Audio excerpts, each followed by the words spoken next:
அன்பின் பிதாவே, இந்த காலை வேலைக்கா உமக்கு நன்றி செலுத்துகிறோம். உம்முடைய அளவற்ற அன்புக்காய் மெய் துதிக்கிறோம். ஆண்டவரே, மெய் துதிக்கிறோம், ஸ்தோத்தரிக்கிறோம். எங்களுடைய பலவீனங்களை ஏற்றுக்கொண்டு சிலுவையில் எங்களுடைய நோய்களை சுமந்து தீர்த்தீர். அதற்கா மெய் துதிக்கிறோம், ஸ்தோத்தரிக்கிறோம். இந்த காலை வேளையில எல்லா பலவீனங்களையும் எங்களை விட்டு எடுத்து போட்டு ஆண்டவரே, நோய்களை சுகமாக்கி ஒரு பெரிய விடுதலையை தருகிறதற்காய் உம்மை நன்றியோடு துதிக்கிறோம். இந்த நாளின் வேத தியானத்தை எங்களுக்கு ஆசீர்வதித்து தாங்க. நேசிக்கிற இயேசு கிறிஸ்துவின் இனிய நாமத்தில் கேட்கிறோம் பிதாவே, ஆமென். 2 சாமுவேல் 14வது அதிகாரம் 18வது வசனம். அப்பொழுது ராஜா அந்த ஸ்திரீக்கு பிரதியுத்தரமாக, நான் உன்னிடத்தில் கேட்கும் காரியத்தை நீ எனக்கு மறைக்க வேண்டாம் என்றான். ஒரு புத்தியுள்ள ஸ்திரீ தெக்கோவாவில இருந்து தாவீதின் இடத்துல பேசினத முந்தின பகுதியில நம்ம வாசித்தோம். இப்ப அந்த ஸ்திரீய பார்த்து தாவீது கேட்கிறாரு, நான் ஒன்னு கேட்கிறேன், நீ மறைக்காம சொல்லணும். அதற்கு அந்த ஸ்திரீ, ராஜாவாகிய என் ஆண்டவர் சொல்வாராக என்றான். அப்பொழுது ராஜா, இதெல்லாம் யோவாப் உனக்கு உட்கையாய் இருக்கவில்லையா என்று கேட்டான். இது எல்லாத்தையும் செய்கிறது யோவாப் தானே அப்படின்னு சொல்லிட்டு கேட்கிறான். அதற்கு ஸ்திரீ பிரதியுத்தரமாக, ராஜாவாகிய என் ஆண்டவன்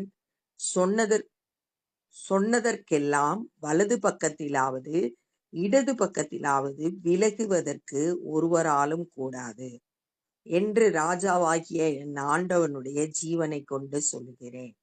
ராஜா எதை சொல்றாரோ அதை விட்டு யாரும் வழி விலகி செல்ல முடியாது. உமது அடியானாகிய யோவாப் தான் இதை எனக்கு கற்பித்து அவனே இந்த எல்லா வார்த்தைகளையும் உமது அடியாளின் வாயிலே போட்டான். அப்ப ஒத்துக்கிறான், ஆமா யோவாப் தான் இதெல்லாம் எனக்கு கற்றுக் கொடுத்தான், என்ன பேசணும் அப்படின்றதெல்லாம் சொல்லி கொடுத்தான் அப்படின்னு சொல்லிட்டு அவர் சொல்றான். நான் இந்த காரியத்தை உவமானமாய் பேசுகிறதற்கு உமது அடியானாகிய யோவாப் அதற்கு காரணமாய் இருந்தார். அவ ஒரு உவமையை போல தன்னுடைய வாழ்க்கையில நடந்த சம்பவத்தை சொல்லிதான் ஆரம்பிச்சா. இதெல்லாம் பேசுறதுக்கு காரணம் யோவாப் தான். யோவாப் தாவீதோட சகோதரியோட மகன், அவன்தான் சேனாதிபதி. நிறைய இடத்துல யோவாப் தாவீதோட வாழ்க்கையில செயல்படுகிறத பாக்குறோம். இங்கேயும் யோவாப் அப்சலோமை எப்படியாவது தாவீதோட கொண்டு சேர்த்தரணும் அப்படின்னு சொல்லிட்டு இந்த காரியத்தெல்லாம் செயல்படுத்துறான். ஆனாலும் தேசத்தில் நடக்கிறதெல்லாம் அறிய என் ஆண்டவருடைய ஞானம் தேவதூதனுடைய ஞானத்தை போல இருக்கிறது என்றார். அவளுக்கு ரொம்ப ஆச்சரியமாயிருச்சு. எப்படி இந்த ராஜா கண்டுபிடிச்சிட்டாரு அப்படின்றத ஆண்டவர் தாவீதோட ஞானம் தேவதூதரோட ஞானத்தை போல இருக்கு அப்படின்னு சொல்லிட்டு அவ பாராட்டுறான். அப்பொழுது ராஜா யோவாப்பை பார்த்து, இதோ இந்த காரியத்தை செய்கிறேன், நீ போய் அப்சலோம் என்னும் பிள்ளையாண்டானை திரும்ப அழைத்து கொண்டு வா என்றான். முந்தின அதிகாரத்துல பார்த்தோம், அப்சலோம் 3 வருஷமா கேசூரில் தங்கி இருக்கிறான். தாவீதுக்கு பயந்து தன்னுடைய சகோதரனை கொலை செய்ததுனால அங்க போய் ஒளிஞ்சிட்டு இருக்கான். இப்ப தாவீது அப்சலோம கூப்பிட்டு வர சொல்லிட்டான். அப்பொழுது யோவாப் தரையிலே முகங்குப்புற விழுந்து வணங்கி ராஜாவை வாழ்த்தி, ராஜா தமது அடியானுடைய வார்த்தையின்படி செய்ததனால் என் ஆண்டவனாகிய ராஜாவின் கண்களில் எனக்கு கிருபை கிடைத்ததென்று இன்று உமது அடியானுக்கு தெரிய வந்தது. நான் சொன்னபடி செய்ததுனால எனக்கு கிருபை தயை கிடைத்தது அப்படின்றத நான் அறிந்து கொண்டேன் அப்படின்னு சொல்லிட்டு ராஜாவை வணங்குறான். ஆனா தாவீது தன்னை தாழ்த்தி தனக்கு கீழே இருக்கிற ஒருத்தர் சொல்ற வார்த்தைக்கும் செவி கொடுக்கிறத இங்க நம்ம பார்க்கிறோம். பின்பு யோவாப் எழுந்து கேசூருக்கு போய் அப்சலோமை எருசலேமுக்கு அழைத்து கொண்டு வந்தான். போய் கூட்டிட்டு வந்துட்டான். ராஜா அவன் என் முகத்தை பார்க்க வேண்டியதில்லை, தன் வீட்டிற்கு திரும்பி போகட்டும் என்றான். அவன் முகத்தை நான் பார்க்க விரும்பல, அவன் என் வீட்டுக்கு போகட்டும். அப்படின்னா என்ன அர்த்தம்னா, தாவீது அப்சலோம முழுவதும் மன்னிக்கல, ஏதோ கூட்டு வர சொல்லிட்டான், அவனை ஏற்றுக்கொள்ள மனப்பக்குவம் இல்லை. முழுமையான மன்னிப்பை இங்க நம்ம பார்க்கல. அவனுக்குள்ளுக்குள்ள அவன் மேல இருக்கிற கோபம் இன்னும் முழுவதுமா மாறல அப்படின்றத நம்ம பார்க்கிறோம். நமக்குள்ள கூட நம்ம மற்றவங்கிட்ட மன்னிக்கும் போது முழுவதுமா மன்னிச்சு அவங்கள பழைய அன்போட ஏற்றுக்கொள்ளணும். அதுதான் உண்மையான மன்னிப்பு. 2வது காரியம், இங்க தாவீது 3 வருஷத்துக்கு அப்புறம் தன்னுடைய மகனை பார்க்கிறான்.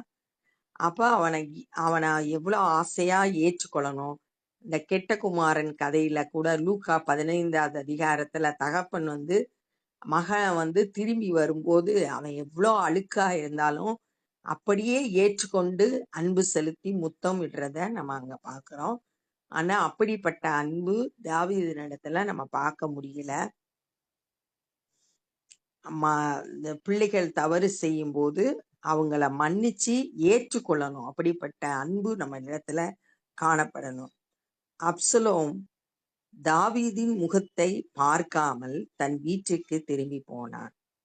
இஸ்ரவேலர் அனைவருக்குள்ளும் அப்சலோமை போல சௌந்தரியம் உள்ளவனும் மெச்சிக்கொள்ளப்படத்தக்கவனும் இல்லை. அப்சலோம் ரொம்ப அழகா இருந்தான். இஸ்ரவேல்ல யாரு அந்த அழகு இல்ல. உள்ளங்கால் தொடங்கி உச்சம் தலை மட்டும் அவனில் ஒரு பழுதும் இல்லாதிருந்தது. தலையில இருந்து கால்ல இருந்து தலை வரைக்கும் எந்த குறைபாடும் அவனிடத்துல காணப்படவில்லை. அவன் தன் தலைமயிர் தனக்கு பாரமாய் இருப்பதினால் வருஷாந்தரம் சிரைத்து கொள்ளுவான். சிரைக்கும் போது அவன் தலைமயிர் ராஜாவினுடைய நிறையின்படி 200 சேக்கல் நிறையாயிருக்கும். முடி நிறைய இருக்கு, வருஷம் ஒரு தடவை முடிய வெட்டுறான். ராஜாவின் நிறை அப்படின்னா ராயல் ஸ்டாண்டர்ட் 200 சேக்கல் எடையா இருந்தது. கரெக்டா 200 அப்படின்றது நிறைய அளவு முடிய வெட்டி ஒவ்வொரு வருஷமும் போடுறான். அப்சலோமுக்கு 3 குமாரரும் தாமார் என்ற பெயர் கொண்ட ஒரு குமாரத்தியும் பிறந்தார்கள். மொத்தம் 4 பிள்ளைங்க. இந்த 3 பையன்களோட பேர் சொல்லப்படல. ஆனா மகளுக்கு தாமார்னு பேர் வைக்கிறான். தாமார் அப்சலோமுடைய சகோதரியோட பேரும் தாமார் தான்.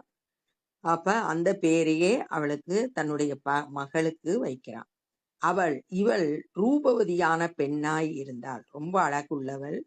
அப்சலோம் ராஜாவின் முகத்தை காணாமலே 2 வருஷம் எருசலேமிலே குடியிருந்தார். இப்ப 2 வருஷம் ராஜாவை பார்க்கல அப்சலோம். ஆகையால் அப்சலோம் யோவாப்பை ராஜாவினிடத்தில் அனுப்பும்படி அழைப்பித்தான். தனக்காக பரிந்து பேசும்படியா யோவாப்ப கூப்பிடுறான். அவனோ அவனிடத்தில் வரமாட்டேன் என்றான். 2ஆம் விசையும் அவன் அழைத்து அனுப்பினான்.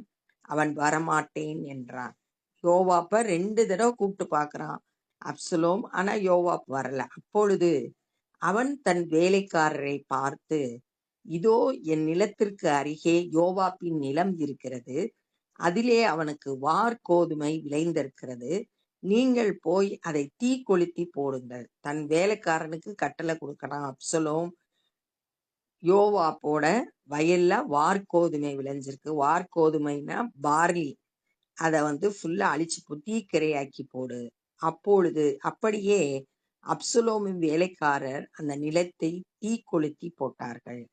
அப்பொழுது யோவாப் எழுந்திருந்து அப்சலோம் இடத்தில் வீட்டிற்குள் போய், என்னுடைய நிலத்தை உம்முடைய வேலைக்காரர் தீ கொளுத்தி போட்டது என்ன என்று அவனை கேட்டான். நேரா வந்துட்டான். அப்சலோம்கிட்ட ஏன் தீ கொளுத்தின, என்ன காரணம் அப்படின்னு கேட்டான்.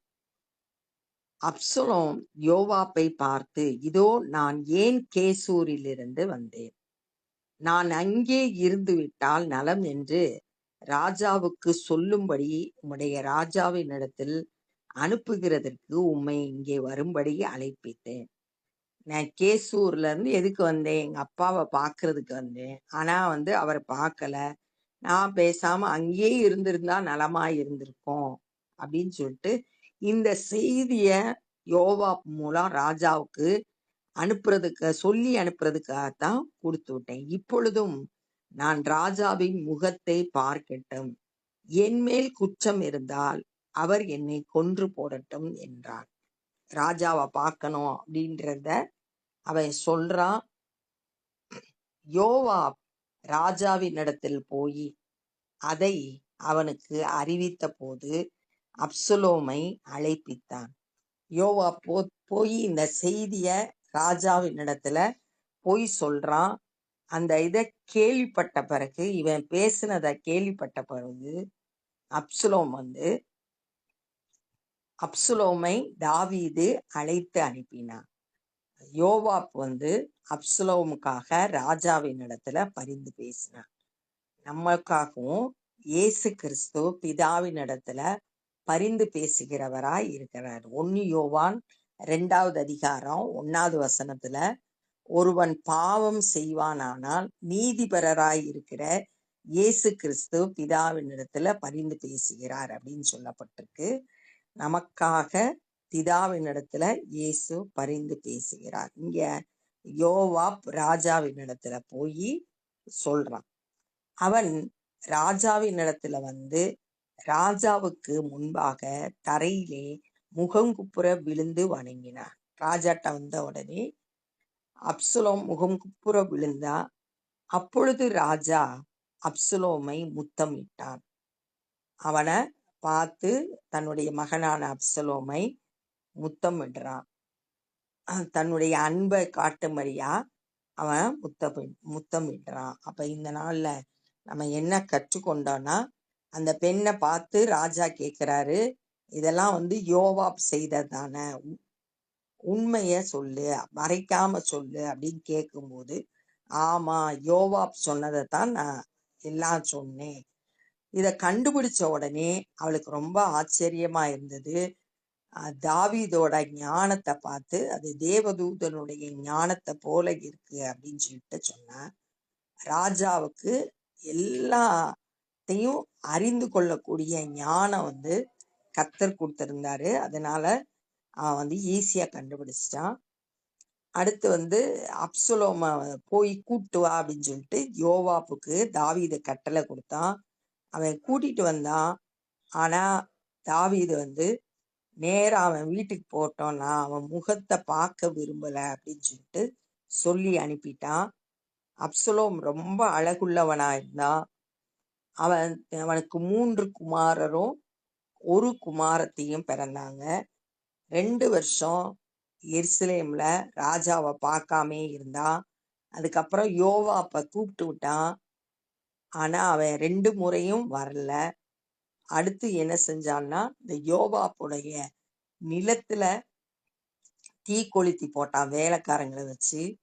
உடனே யோவாப் ஏன் இப்படி செஞ்சேன்னு கேட்கும்போது, என்னை ராஜாட்ட போய் சொல்லு, நான் கேசூர்ல இருந்திருப்பேன், நீங்க தான் என்னைய கூட்டிட்டு வந்தீங்க, ஆனா ராஜாவை பார்க்க முடியல, நான் ராஜாவோட முகத்தை பார்க்கணும் அப்படின்னு கேட்கும்போது, இந்த செய்திய யோவாப்ப தாவீது இடத்துல சொல்லி பரிந்து பேசுறதுனால ராஜா அப்சலோமை கூட்டு வர சொன்னா. அப்சலோம் வந்த போது தாவீது அவனை முத்தமிட்டான் அப்படின்றத இந்த நாள்ல நம்ம தியானித்தோம்.